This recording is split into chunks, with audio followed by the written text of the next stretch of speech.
77 holes, not enough to decide the Farmers Insurance Open fifth playoff hole. Jason Day able to make birdie. The fist pump, all eyes now on Alex Noren, who did not blink. Noren steps up as he did all day. Quick look and knocks it in the back of the hole. We will go to a Monday finish at Torrey Pines in a sixth playoff hole. And with that, we welcome you to Golf Central. Wow, what a day. When we came on this morning, we thought there'd be some excitement. Not sure we thought there'd be this much excitement, but a lot to handle today, from JB Holmes to now a Monday finish with Jason Day and Alex Noren. A sixth playoff hole will start 11 a.m. Monday morning right here on Golf Channel. Ryan Burr, Brandel Chambly, Frank Nobilo, a lot to put our arms around. How about what we've seen today? Well, it's now back-to-back-to-back playoffs on the PGA Tour. I get those memos from the tour. You get them. I was unaware that they quit playing 72-hole tournaments and they're now playing 80-hole tournaments. This one's not weather delayed. It's talent delayed. It's not often, if ever, that you'll see a playoff where one side doesn't win quickly or it's lost. There's always a feeling that one or the other happens very quickly. This has been high-quality execution from laying up, from going for it, from choosing the right club, all the way through. It's beyond anything you could have imagined. It certainly is, and it's so different from really the first 71 holes, too. Remember, this started off with a windy day. The greens were really firm. They were very, very fast. Both Noren and Jason Day were 12 under at the turn with 9 holes to go. Neither one of them made a birdie on the last 9 holes. And they both played the final 9 holes 2 over. They came back in 38.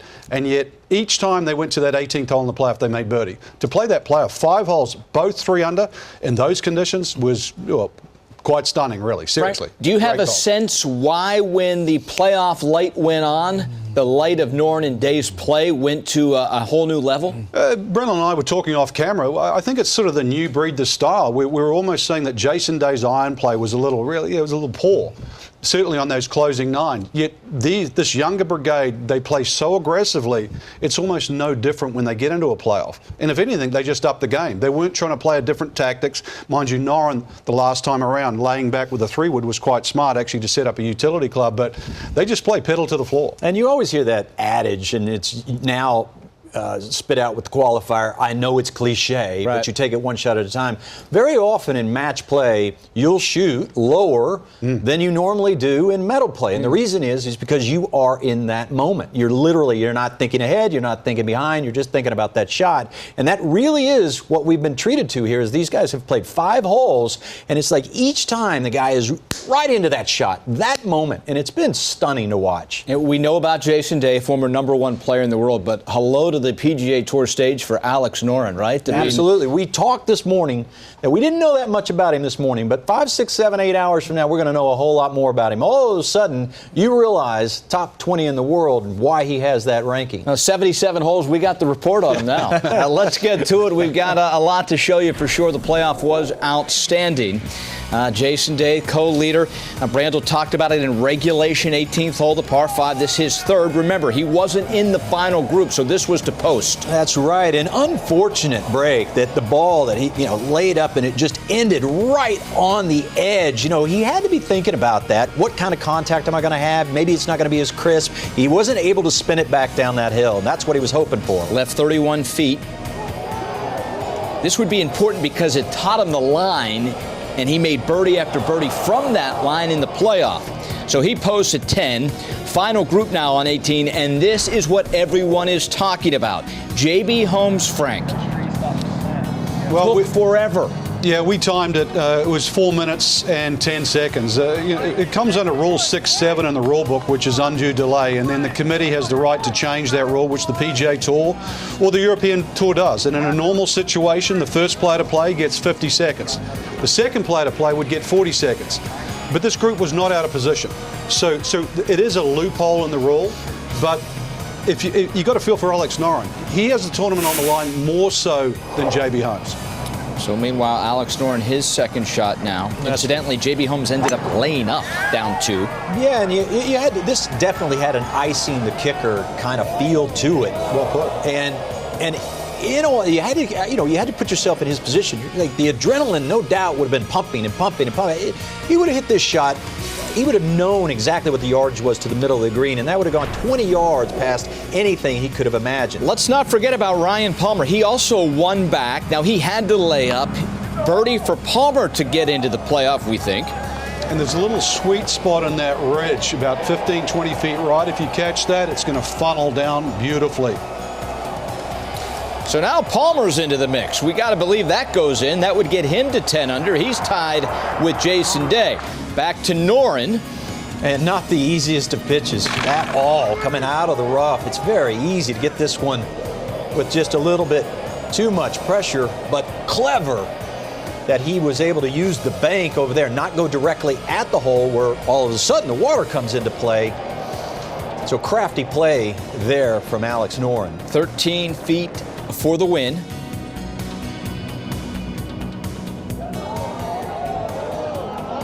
And just a little bit too much speed, so he settles for par. It's a three-man playoff, and we will go play 18 again. Ryan Palmer. We're going to play Alex Noren and Jason Day. This is Noren. You're forced to lay up. And just zip the club through there. That ridge that's 15, 20 feet past going to take that. Right here, you give it a chance. Oh, yeah. Guaranteed a birdie. Wow, one of the absolute shots of the day, shots of the year so far. Awesome stuff to a foot. Kick in. Palmer, though, remember the last time he was in this spot, he hit it to a foot. Could he match? That's right. He's just trying to play it out there to the right to get that slope. He hits a draw anyway, and if he can get it spinning correctly, well, he just would have missed his spot by a couple of feet, and instead of going left, it goes right and leaves him with a very, very difficult putt coming down the hill. Now, he knows he's likely eliminated. Meanwhile, Day, he's 74 yards, a little close to spin it. You see him, he's just looking at flag and flag only. You just referenced it before, the fact that he'd putted from above the hole. So he certainly wasn't scared to leave it above there. Remember, many a shot over previous years have actually spun all the way back into the water. Palmer missed, Noren a foot, Day, birdie. And when you read that putt, you could convince yourself very easily that it goes to the right and goes to the left. It's such a difficult putt to read. It's right on a spine. Well read, well executed. So we go to a second playoff hole. Both guys going for it this time. Different strategy. This was some shot out of the rough. Oh, probably the best iron shot he had all day. Incredible stuff. Great shot. Once again, that downhill putt now would be for a third time. And here it is for Eagle and the win. Never had a chance. Tap in birdie. Playoff continues. We jump ahead to the fifth playoff hole. Noren goes 3-wood off the tee, then 3-wood from for his second. Yeah, left a full yardage. Watch how softly this hits. It shows you how well that second shot was struck. Admittedly, there's a slope in there, but that ball was never going over the back of the green. Just an incredible shot. It would have been pretty easy for anybody, I think, to convince him to lay up coming in out of the rough, but instead he went for it. Great execution. Now They had to lay up, so this is third. That's right. Jason Day struggled with his irons almost all day long, but the closer to the finish line he got, the closer he started hitting his shots. So Noren with an eagle putt, Day with that 6-footer down the hill again. Here is the eagle to win. No, slick too. I mean, this just looks like it's never going to stop. So it's that classic match play situation. That's it. Noren 5 feet 3 inches, Day 6 feet downhiller again. And it just at this point, it had this pugilistic feel to it. It was just non-contact, take that, take that, take that. And each one of them standing up to the moment. You just really couldn't be any more impressed with Alex Noren, how quickly he gets in, goes to work, gets the job done. He does not bat an eyelash. Alex Noren, every time he needed to step up in the playoff, he and Jason Day did just that. Images of a heavyweight battle where both guys just exchanged roundhouse and both guys just kept coming out of the corner and delivering great golf.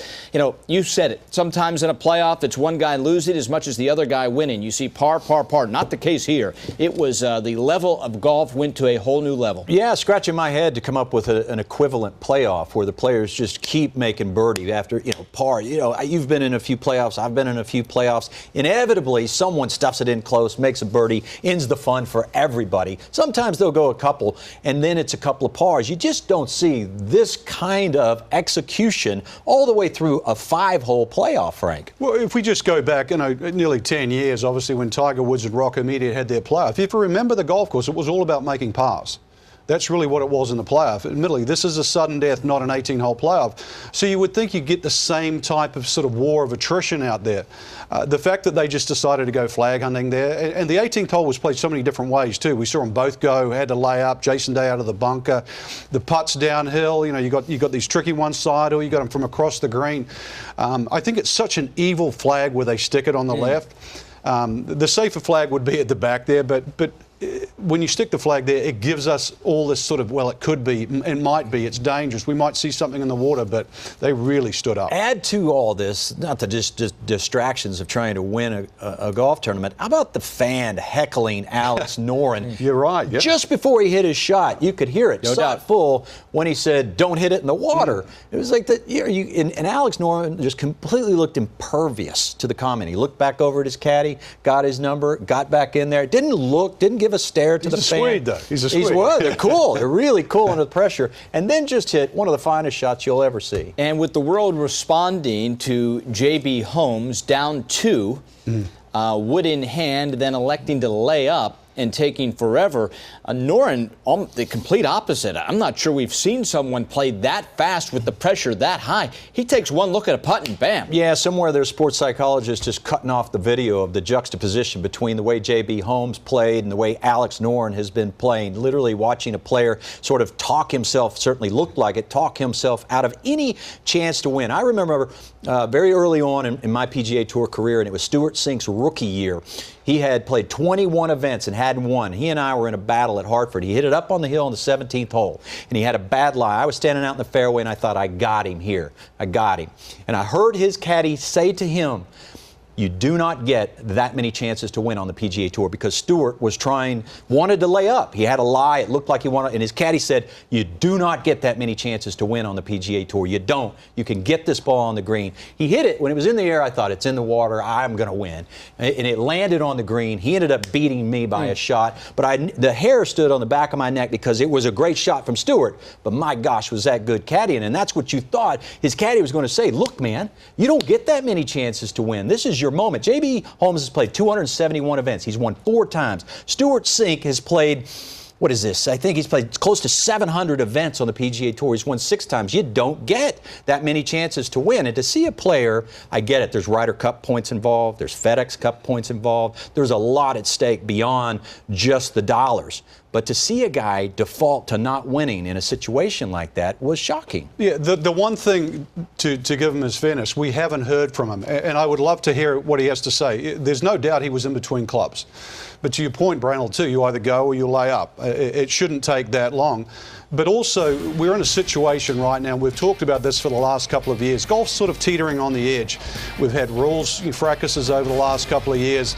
Slow play has been at the tip of a lot of people's tongues. It was always going to take something, and maybe this is where finally things are going to be worked in a positive direction that's going to help the game. Europe, for example, is ahead of the PGA Tour with regard to speed of play. He just stood there, Frank. He just stood there. I'm getting it. In Europe this year, in Vienna, they have a tournament, and they're calling it the Shot Clock Masters. They will have a shot clock on each and every hole.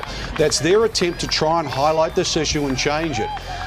What we saw today, I'm sure this is out for public opinion. Daniel Berger weighing in and all this, some players. So I think when your peers look at us as well, and I think what I would like to say to J.B. Holmes, I get it, I'm sure he's going to have the defence, but as I said to Branell, if it was Branell and myself going down the 18th hole, he did that to me, I wouldn't be happy. I'd be telling him in the locker room. If all of a sudden 2 to 3 weeks later he did it, I did it to him, he would probably say the same thing. So obviously his side of the fence, I'm in between clubs, but I think he would still be surprised how long that took. But he's, Mark Calcavecchia calling it horrible, horrendous sportsmanship. Well, look, when I was watching it, I was thinking, one, it's a difficult shot, but it's not unplayable. He had 239 yards. He's got 122-mile-an-hour club head speed. Cody Gribble had 240, nowhere near the club head speed of J.B. Holmes. He hit it 8 feet today. Adam Hadwin had 239 yards, the exact same yardage that J.B. Holmes had. He hit it 8 feet 6 inches. So not only was it doable for them with much slower club head speed, it was easily doable for J.B. Holmes, and especially in that moment. But beyond all that, I kept thinking the social awareness of the moment here for Alex Noren. And you're meant to take your time, but you're not meant to take everybody else's time. So it's not just you out there. There are a lot of people that are still in the game at that moment. I think what set people over the edge after all the wait was you're down 2. I mean, this isn't a guy it's not a guy that's fighting for his tour card. He's won 4 times. He's got a lot of money in the bank. Don't you have to go for it? So look, as Frank was, trying to play the scenario for J.B. Holmes, I'll go forward for J.B. Holmes. J.B. Holmes is 27th in the Ryder Cup point standings. Okay, big year. He's played on 2 Ryder Cups. 2008, 2016, they won both times, and I bet those are highlights for him. He won $331,000 today. That means he gets 331 points. That means he goes from 27th in the Ryder Cup standings to 15th in the Ryder Cup standings. Are you telling me he's thinking about that on the 18th hole, Randall? I'll guarantee it entered his mind. Standing over this ball, he's thinking about, I'm gonna cash here. Before he hit it, what else would cause him to lay up there? Oh. What else would cause him, except for FedEx Cup points, Ryder Cup points, or money? What else would cause him to lay up? I think if there's a big gap, for example, the longest, what we're led to believe, the longest iron in Alex Noren's bag is a 4-iron. So he's going to have a gap between the 4-iron and probably his utility club, which I think is 18 degrees, hence the shot that went over the back of the green after the long wait, and maybe the strategy later on. There's no doubt, looking at it, J.B. Holmes has probably got a gap there. So in other words, one club's too long and the other one mightn't carry the water. But that decision then is made. It's either okay. It's not a 4-minute decision. And the other thing that has to be highlighted, and we can rip on J.B. Holmes. In my feeling is he's wrong, obviously, but the rule is wrong because that rule has been in time. Last year at the Zurich, which is a team event, there was a slow play penalty put out, which was a shot for an alternate shot group. It was the first time on the PGA Tour for 22 years that there was a shot penalty. The last person was 1995, which was Glenn Day, who we both know. Europe, I know, for a period of, I think it was from 1998 to 2016, they gave out 25 one-shot penalties. So, it's dramatically different on both sides. I am picking on the Europeans because it was quite obvious to all that watched today that Alex Noren plays at a rather good clip out there on the golf course. Why? It's because they push that part of the game better than I think they're doing in America right now. Listen, no one loves the Ryder Cup more than me. It's become an unbelievable event. It's January 28th. Okay? It's the Ryder Cup's in October. I'm just trying to present a scenario that might have entered his mind. Who knows? That is... It seemed inconceivable to anybody watching that somebody could take that long and then, which while you were watching, you thought he was chewing on it to go for it or not. So it was, by the slimmest of margins, bearable. But when he chose to lay up, you thought, well, wait a minute. He's not even trying to win the championship, and he's delayed the layup the game. Or going for it shouldn't justify the time. Like to me, if he just pumps it over the back of the green and we say at least he went for it, it's still... You're more about the time. If he'd have taken all that time and he'd have stuffed it in there, no, it's still wrong. I get it's wrong. No question it's wrong. But in some way, you would have gone, okay, he was trying to get his mind worth right. the wait, yeah. Jack Nicklaus never took 4 minutes and 10 seconds, but he would take a long time over shots. It seems... It would have, whether it's right or not, it would have been in some way justified more palatable if he had gone for it. But laying up, it's like the old all that for that came to mind. When the head cover went back on, more than a few eyeballs definitely went around. Incredible stuff for sure. We're just getting warmed up. You might have heard Tiger Woods played this week and played well. We'll get into Tiger for sure. One more look at the leaderboard. It will be a Monday finish. Can't harp enough. 6th playoff hole begins at 11 a.m. sharp right here on Golf Channel. Mano a mano, Jason Day, Alex Noren. We'll continue to handicap that. Jason Day's back. Could it be a problem come tomorrow? What do the guys think? We will discuss. That is 11 a.m. East. So so it will be 8 a.m. in the morning, San Diego time. Interesting note there. You see Tiger Woods at the bottom of your page there, a 372. All in all, Tiger says this was a great week for him. Played all 4 rounds for a time today, was charging up that leaderboard. We'll get into Woods' day, hear from Tiger, take you through his day, and also Rory McIlroy up 1 with 4 holes to play in Dubai. Rory loses. What happened and who won? All that and much more just getting warmed up here on Golf Central.